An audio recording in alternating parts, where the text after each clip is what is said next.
ರಾಜ್ಯ ಸರ್ಕಾರ ತಮಿಳುನಾಡಿಗೆ ನೀರು ಬಿಡಬಾರದು, ಕಾವೇರಿ ನೀರು ಬಿಟ್ರೆ ಬೀದಿಗೆಳೆದು ಹೋರಾಟ ಮಾಡ್ತೇವೆ ಅಂತ ರಾಜ್ಯ ಸರ್ಕಾರಕ್ಕೆ ಶಾಸಕ ದರ್ಶನ್ ಪುಟ್ಟಣಯ್ಯ ಎಚ್ಚರಿಕೆ ಕೊಟ್ಟಿದ್ದಾರೆ. ಕಾವೇರಿ ನೀರು ಬಿಟ್ರೆ ಬೀದಿಗೆಳೆದು ಹೋರಾಟ ಮಾಡ್ತೀವಿ ನಾವು ಅಂತ ಎಚ್ಚರಿಕೆ ಕೊಟ್ಟಿದ್ದಾರೆ. ಶಾಸಕ ದರ್ಶನ್ ಪುಟ್ಟಣಯ್ಯ ಎಚ್ಚರಿಕೆ ಕೊಟ್ಟಿದ್ದಾರೆ. 15 ದಿನ ನೀರು ಬಿಡಲು ಸೂಚಿಸಿದ್ರು, ಸರ್ಕಾರ ಬಿಡಬಾರದು ಅಂತ ಒತ್ತಾಯ ಮಾಡಿದ್ದಾರೆ. ಪ್ರತಿ ವರ್ಷ ರಾಜ್ಯದಲ್ಲಿ ಇದೇ ರೀತಿಯ ಸಮಸ್ಯೆ ಆಗ್ತಾ ಇದೆ. CWRC ರಿಯಾಲಿಟಿ ಅರ್ಥ ಮಾಡಿಕೊಂಡು ಆದೇಶ ಮಾಡ್ತಾ ಇಲ್ಲ. CWRC ಕಮಿಟಿ ಸ್ಥಳಕ್ಕೆ ಬಂದು ವಸ್ತುಸ್ಥಿತಿ ತಿಳಿಯಬೇಕಾಗಿದೆ. ಯಾವ ಮಾನದಂಡದಲ್ಲಿ ನೀರು ಬಿಡಿ ಅಂದಿದ್ದಾರ ಗೊತ್ತಿಲ್ಲ ಅಂತ ಕಿಡಿಕಾರ್ತಾ ಇದ್ದಾರೆ. ನಮ್ಮ ಜನರಿಗೆ ನೀರಿಲ್ಲ ಎಂದು ದರ್ಶನ್ ಪುಟ್ಟಣಯ್ಯ ಕಿಡಿಕಾರಿದ್ದಾರೆ. ನೀರಲ್ಲಿ ಬಿಡೋಕ್ಕಾಗತ್ತೆ. ಇದು ಅದು ಏನು ಪ್ರಾಧಿಕಾರ ನಿಜವಾಗ್ಲೂ ಗ್ರೌಂಡಲ್ಲಿ ಏನು ನಡೀತಾ ಇದೆ, ಏನಿದೆ, ಎಷ್ಟಿದೆ ನೀರು, ನಮ್ಗಳಿಗೆ ಎಷ್ಟು ಬೇಕು, ಅದನ್ನು ಅರ್ಥ ಮಾಡ್ಕೊಂಡು ಈ ಥರ ಆದೇಶಗಳನ್ನು ಕೊಡ್ತಿದ್ದಾರೋ ಇಲ್ವೋ ಅನ್ನೋದು ನನಗೆ ಡೌಟ್ ಆಗಿದೆ. ಯಾವುದೇ ಕಾರಣಕ್ಕೂ ಇಲ್ಲಿ ನೀರು ಕೊಡೋಕ್ಕಾಗಲ್ಲ.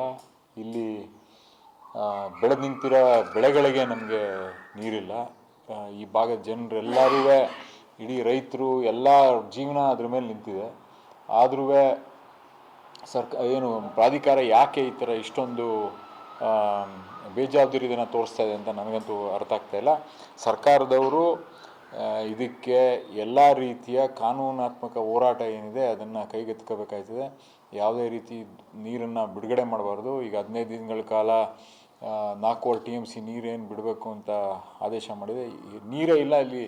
ಈಗ ನಿಮ್ಗಳಿಗೆ ಗೊತ್ತಿರೋಂಥದ್ದು, ಕಳೆದ 3-4 ವಾರದ ಮುಂಚೆ ಎಲ್ಲ ಸಂಘಟನೆಗಳು ಇಲ್ಲಿ ಬಂದು ಗಲಾಟೆ ಮಾಡಿ ಹೋರಾಟ ಮಾಡಿ ನೀರನ್ನು ಬೆಳೆದಿಂತಿರೋ ನೀರಿನ ಕಬ್ಬು ಮತ್ತು ಭತ್ತ ಇದಕ್ಕೆಲ್ಲ ಏನು ಬೇಕಾಗಿತ್ತು ನೀರು, ಅದನ್ನು ಬಿಡಿಸೋಕ್ಕೆ ಎಲ್ಲ ಥರ ಹೋರಾಟಗಳನ್ನು ದಿನಗಟ್ಟಲೆ ನಾವು KRS ಅಲ್ಲಿ ಕೂತ್ಕೊಂಡು ಮಲ್ಕೊಂಡು ಮಾಡಿರೋಂಥದ್ದು ನಿಮಗೆ ಗೊತ್ತಿರೋಂಥದ್ದು. ಬರೀ 2 ಅಡಿ 3 ಅಡಿ ಬಿಡಿಸ್ಕೊಳ್ಳೋಕ್ಕೋಸ್ಕರನೇ ಇಷ್ಟು ಹೊಡೆದಾಡ್ತಾ ಇದ್ದೀವಿ. ಇದನ್ನು ಇಷ್ಟನ್ನೆಲ್ಲ ಕೊಡಬೇಕು ಅಂದರೆ ನನಗೆ ಇಲ್ಲಿ ತನಕ ನಂಗೆ ಅರ್ಥ ಆಯ್ತಲ್ಲ. ಪ್ರತಿ ವರ್ಷವೂ ಇದೇ ಥರ ಸಮಸ್ಯೆ. ಕಳೆದ 2015 ಇಸ್ವಿಯಿಂದ 17-18 ವರ್ಷ ನಮಗೆ ಬರ ಅಂತ ಡಿಕ್ಲೇರ್ ಮಾಡಿದ್ದಾರೆ. ಯಾವಾಗಲೂ ಇದೇ ಥರ ಸಮಸ್ಯೆ. ಪ್ರತಿ ಸತಿ ಇವ್ರಿಗೂ ನನಗೆ ಅರ್ಥನೇ ಆಯ್ತಾಯಿಲ್ಲ. ಗ್ರೌಂಡ್ ರಿಯಾಲಿಟಿ ಅರ್ಥ ಮಾಡ್ಕೊಂಡು ಯಾಕೆ ಅವರು ನಮ್ಮಲ್ಲಿ ನೀರಿಲ್ಲ, ಬಟ್ ಅವ್ರು ತಮಿಳುನಾಡಿನವರು ಬೆಳೆಗಳಿಗೆ ನೀರು ಕೊಡ್ತಾರೆ. ಎಕ್ಸಾಕ್ಟ್ಲಿ. ಇಲ್ಲಿ ನಮಗೆ ಜಾನುವಾರುಗಳಿಗೆ ಕುಡಿಯೋಕ್ಕೆ ನೀರು ಕೇಳ್ತಾ ಇದ್ದೀವಿ.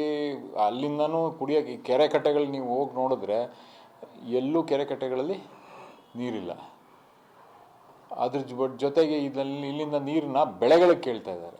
ಸೊ ಅದೇ ನಾನು ಹೇಳ್ತಾ ಇದ್ದೇನೆ, ಗ್ರೌಂಡ್ ರಿಯಾಲಿಟಿ ಏನು ಹೇಳಿದ್ನಲ್ಲ ಇದನ್ನೇ ನಾನು ಕೇಳ್ತಾ ಇರೋದು. ಗ್ರೌಂಡ್ ರಿಯಾಲಿಟಿ ಕುಡಿಯೋಕ್ಕೆ ನೀರಿಲ್ಲ ಅಂದರೆ ಅಲ್ಲಿ ಬೆಳೆಗಳಿಗೆ ನೀರು ಕೇಳ್ತಾ ಇದ್ದಾರೆ ಅಂದರೆ ಅದನ್ನು ಅರ್ಥ ಮಾಡ್ಕೊಂಡು ನಮಗೆ ಅದು ಹೆಂಗೆ ಪ್ರಾಧಿಕಾರದವರು ಆದೇಶ ಮಾಡಿದ್ದಾರೆ ಅನ್ನೋದು, ಅಥವಾ ನಾವು ಅದೇ ಆ ಡೀಟೇಲ್ಸ್ನ ಕೊಡೋದ್ರಲ್ಲಿ ವಿಫಲರಾಗಿದ್ದೀವಾ, ಅಥವಾ ನಮಗೆ ಅವ್ರುಗಳು ಬಂದು ಇಲ್ಲಿ ಡೀಟೇಲ್ಸ್